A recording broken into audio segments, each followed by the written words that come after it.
Under a sky of pale ash and silence, the hills of Kyushu shimmered with the strange stillness that followed surrender. It was late September 1945. The war that had devoured millions had ended weeks before, but Japan remained a landscape of ghosts. Along the shattered streets of a small fishing village outside Sasebo, a column of U.S. Marines moved cautiously between ruins still steaming from the fires of war. The air smelled of burnt rice straw and salt. Behind shattered windows, eyes watched them, silent, hollow, and untrusting. The men had landed as part of the first wave of occupation forces, carrying rifles and rations, but unsure what waited beyond each doorway. Many expected hatred, others revenge. But what they found would shake their notions of victory to the core. Private First Class Robert Manning wiped the sweat from his neck as he stepped past the ruins of a school. A sign, half-charred, bore the faded red sun of the rising empire. He had fought through Okinawa, had seen civilians leap from cliffs rather than surrender. To him, Japan was a place where surrender meant death. Yet here, amid the wreckage, something felt different. Children peeked from behind a temple wall, their bare feet caked in dust, their eyes filled with both fear and wonder. Manning lowered his rifle. One of the boys held out a tiny bamboo cup filled with water. No translator was needed. The gesture said everything. At that moment, the Marines realized the war was not just over. It was dissolving, cell by cell, inside acts of impossible humanity. Hours later, near the village's main square, a group of locals approached carrying baskets wrapped in white cloth. Rice balls, dried fish, miso broth, meager offerings from people who themselves had nothing left to give. The interpreter hesitated, unsure if this was safe. The officers exchanged uncertain glances. Sharing food with the enemy, so soon after Hiroshima, was beyond anything the manuals had prepared them for.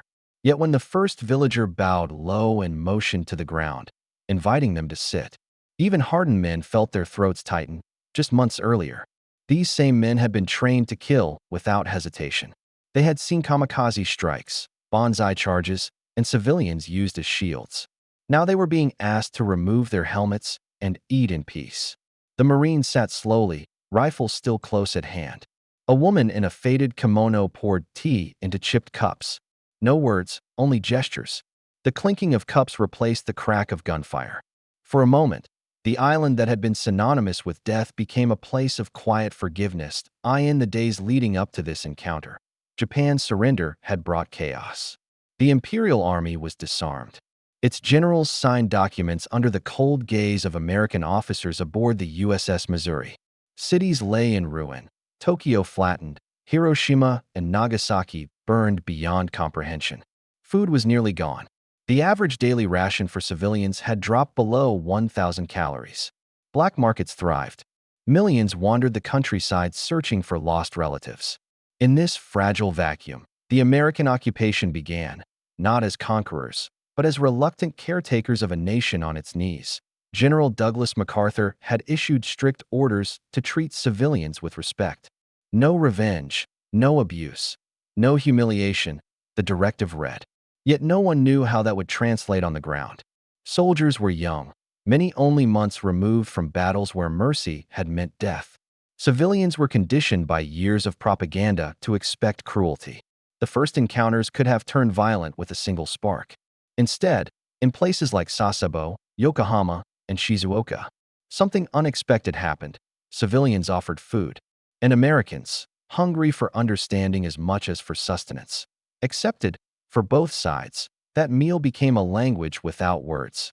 The Japanese hosts bowed deeply, showing humility not out of submission but out of exhaustion, out of a shared recognition that war had turned them all into strangers to themselves. The Americans, used to victory parades and clear moral lines, suddenly faced the human face of their enemy. They saw thin hands, hollow cheeks, and the trembling of people who had lived under air raid sirens for years. When the Marines passed around their own rations, cans of beans, biscuits, and chocolate, it was not an act of charity, but of reciprocity. Each side fed the other, erasing, if only for a night, the invisible border between conqueror and conquered. Word of such meetings began to spread quietly through the ranks. Command reports noted unusual cooperation from civilians. In destroyed towns, soldiers began helping repair wells, clearing debris, and sharing supplies.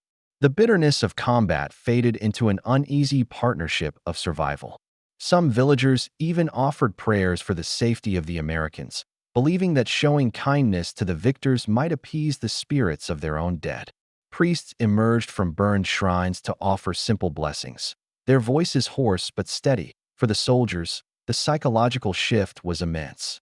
Many had been haunted by the fanaticism they had seen on Pacific Islands.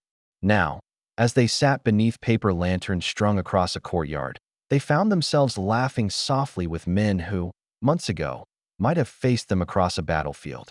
The shared act of eating, something as primal as war itself, became the quiet treaty that paper could not write. One Marine later recalled in his letter home that it was the first time I felt like a human being again since Okinawa. The letter, preserved decades later by his grandson, captured more than memory. It revealed the fragile birth of peace. Still, tension lingered beneath the surface. Some officers warned that fraternization could undermine discipline. Others feared hidden resentment. In some areas, isolated attacks did occur, small, desperate acts by those unwilling to accept defeat. Yet the overwhelming pattern was one of restraint. In place after place, Americans who entered expecting hatred found dignity instead, and Japanese civilians, expecting violence, found mercy. The evening meals, humble as they were, became an unrecorded diplomacy, a cultural surrender more profound than any signature in Tokyo Bay. Beyond the flicker of lanterns, the sea murmured with the voices of the dead. The fishermen who had lost sons in the Imperial Navy now repaired their nets with the help of men who wore the uniform of their killers. Children traded seashells for chocolate bars stamped U.S. Army. Old women, bowed and fragile, whispered thanks to men too young to understand the enormity of what they had ended. The night carried both grief and grace. As dawn broke over the shattered coast, the Marines rose to leave. The villagers bowed once more. No one knew if they would meet again. The Americans marched back toward their landing craft, their boots crunching softly over broken tiles. Behind them, the villagers watched in silence until the last shadow disappeared over the ridge. One of the women, holding her child, murmured a single word, arigato. In that fragile moment, something irreversible shifted between two nations. The rifles remained, but they were lighter now. The war had ended on paper weeks before. This morning, it ended in their hearts. But none of them, neither soldier nor civilian, could yet comprehend how this small act of shared humanity would ripple outward, reshaping the very foundation of post-war Japan. Because what began as a meal between enemies was about to become the seed of a transformation far greater than any general or emperor could have imagined. And within months, that quiet exchange of food and forgiveness would ignite a chain of changes that would redefine how the world understood victory itself. The morning after that first shared meal, the Americans returned to their base with something that couldn't be measured in rations or orders, a sense that peace might actually be possible. Word spread quickly among nearby units. Reports filtered through the chain of command about extraordinary civilian cooperation in several towns, a term that barely captured what was happening on the ground. In homes that had survived the bombing, families began setting aside small bowls of rice or pickled vegetables for the soldiers. It was a quiet rebellion against despair. What no one realized at first was that behind these gestures lay a hidden factor that made such fragile encounters even possible. A vast logistical network and a deliberate humanitarian policy that transformed the U.S. military from a conquering force into an instrument of Reconstruction. When Japan surrendered in August 1945, its infrastructure was paralyzed. Rail lines twisted by bombings, ports choked with wreckage, and farms scorched and barren. Yet within weeks, the U.S. Army's engineers, logisticians, and naval supply officers began executing one of the most complex post-war operations in history. Task Force 31, under Rear Admiral Oscar Badger, coordinated the arrival of thousands of tons of relief supplies, from flour and dried milk to medicine and industrial tools, transported by ships originally built for invasion. The same landing craft that had once carried Marines onto beaches now ferried sacks of wheat into ruined ports. The machinery of war became the machinery of survival. Behind every sack of rice distributed, In every rebuilt bridge stood the quiet genius of American engineers. Men like Major General William Styer of the Army Service Forces designed supply routes that turned destruction into opportunity. Japanese dockworkers, once enemies, were rehired to unload American ships. Communication lines were restored using captured Japanese telephones connected to U.S. Army signal trucks.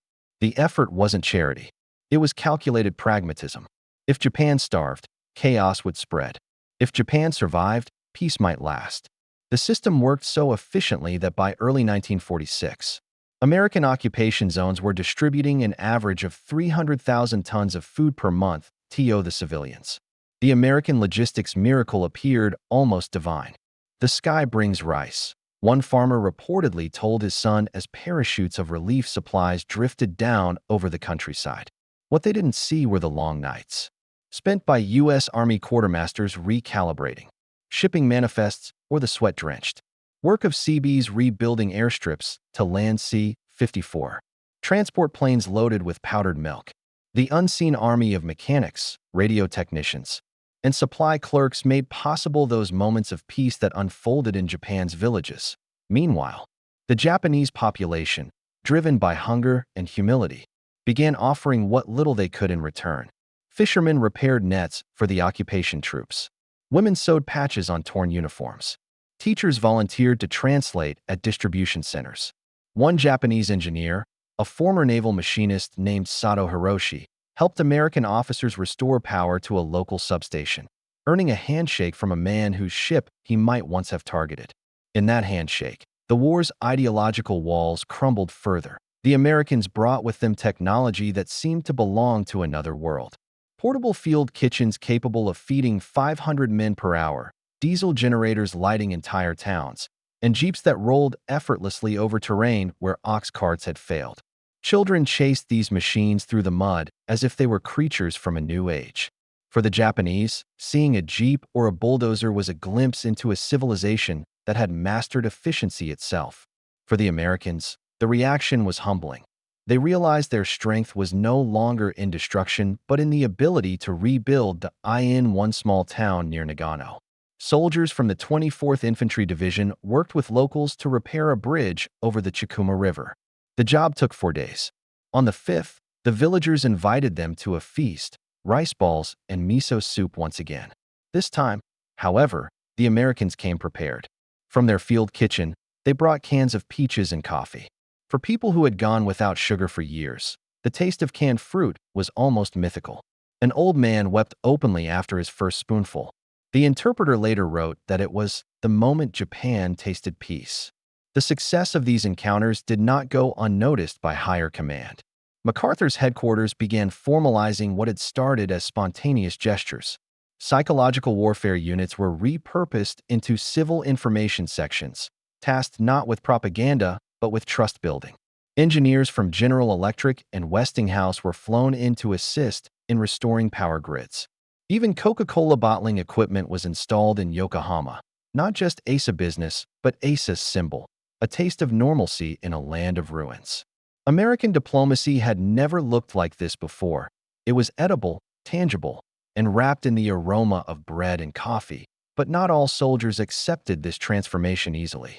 Some veterans of Tarawa or Iwo Jima found it impossible to sit at a table with those they had once sworn to kill. Letters home revealed deep conflict. "I'm building schools for people whose husbands tried to blow me apart," one sergeant wrote. But maybe that's the point. Slowly, compassion replaced confusion. The same discipline that once fueled total war now powered Reconstruction. When an American unit delivered sacks of flour to a village that had offered them food weeks earlier, they found a hand-painted sign waiting. "We remember your kindness." The Japanese, for their part, learned that surrender did not mean humiliation. It meant adaptation. In every repaired rail line and reopened school, they saw evidence that coexistence was possible. American radio engineers taught local apprentices how to tune transmitters. Farmers received tractors under the Lend-Lease surplus program. One woman later said that the first bread she ever ate, baked in an American field oven, tasted like forgiveness. Beneath the surface, this merging of necessity and empathy was rewriting the psychology of both nations. The Americans discovered pride not only in victory but also in benevolence. The Japanese rediscovered dignity through gratitude. Each encounter, the meals, the rebuilding, the shared labor, became a quiet revolution, one plate at a time.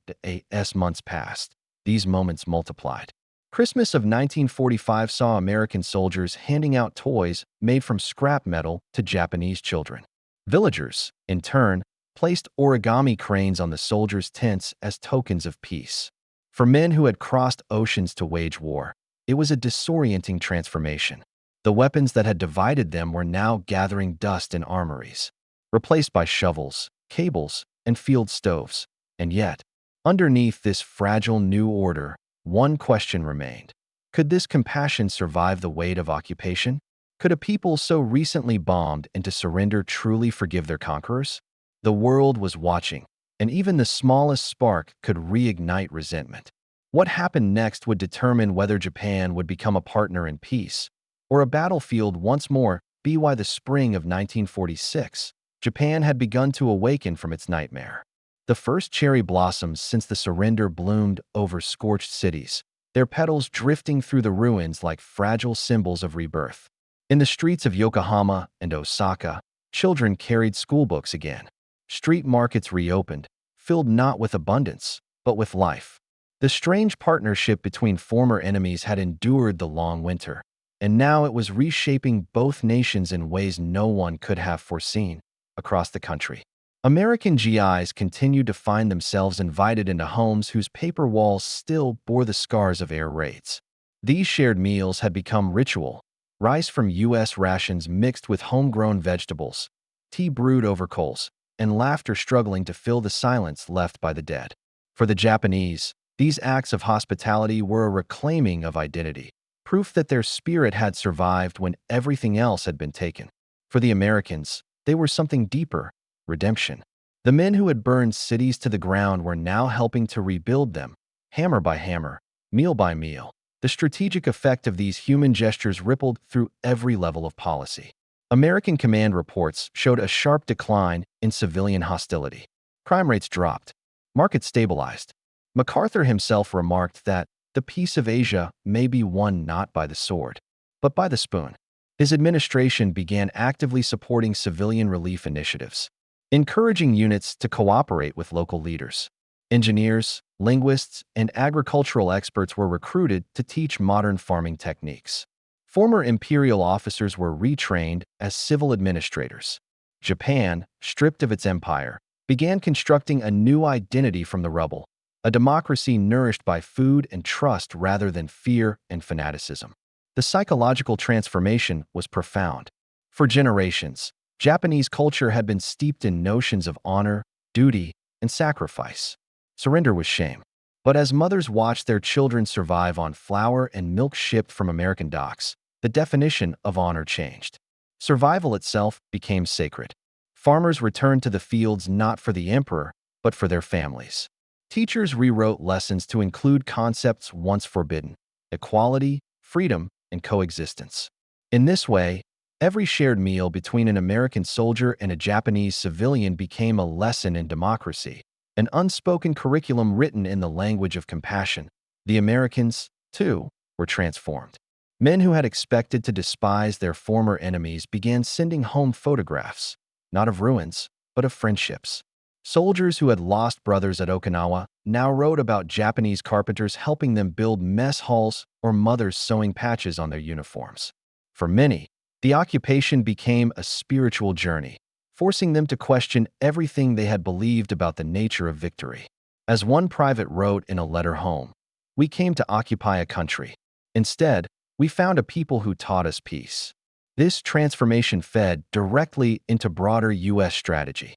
Washington had feared that post-war Japan might descend into chaos, or, worse, into communist influence. Instead, the unexpected goodwill on the ground gave American policymakers a new tool: cultural diplomacy. By 1947, initiatives like Food for Peace and Friendship Schools formalized what soldiers had started informally months earlier. Each loaf of bread, each rebuilt school, became a brick in a new global order where soft power mattered as much as firepower. The emotional impact of the occupation reshaped American foreign policy for decades, influencing the Marshall Plan in Europe and later humanitarian interventions across Asia, but the cost of peace was never forgotten. Beneath every act of kindness lay the memory of what had been lost. Civilians still searched for loved ones buried in rubble. Veterans still woke from nightmares of firebombs and screaming skies. The shared meals did not erase the war. They made its contrast unbearable. Yet it was precisely that tension that gave meaning to every exchange. Compassion, born out of horror, became sacred. When winter returned in 1946, a ceremony took place in a small town near Hiroshima. American engineers who had rebuilt the local bridge were invited to join the villagers in a New Year's celebration. They brought canned fruit and cigarettes. The villagers offered sake and handmade rice cakes. As the two groups sat together beneath paper lanterns, a young Japanese boy stood and sang a song his mother had taught him, a song of peace. The soldiers, many of them barely older than he was, listened in silence. One sergeant whispered that it was the most beautiful thing I ever heard in this country. That night, they toasted not victory, but endurance. The long-term legacy of that fragile goodwill would echo far beyond Japan. In the 1950s, as the Cold War deepened, Japan emerged as a critical American ally, not through coercion, but through trust. Its factories, rebuilt with American aid, became engines of global industry. Companies that once produced weapons now made radios, cars, and cameras that filled the post-war world with innovation. The alliance born over shared meals and mutual survival evolved into one of the strongest partnerships in modern history. Where bombs had once fallen, trade now flowed. Where hatred had burned, understanding took root. Even decades later, veterans would recall those first post-war encounters not as military episodes, but as human awakenings. One Marine, interviewed in the 1970s, said simply, "The day that woman offered me rice, I knew the war was really over." His words captured what millions felt but could never articulate. That true victory came not from surrender or conquest, but from recognition. Recognition that the enemy had a face, a family, and a hungered eye in the grand sweep of history. Wars are measured in battles, casualties, and treaties. But sometimes, the course of nations turns on smaller acts, a shared meal, a lowered rifle, a bow of respect.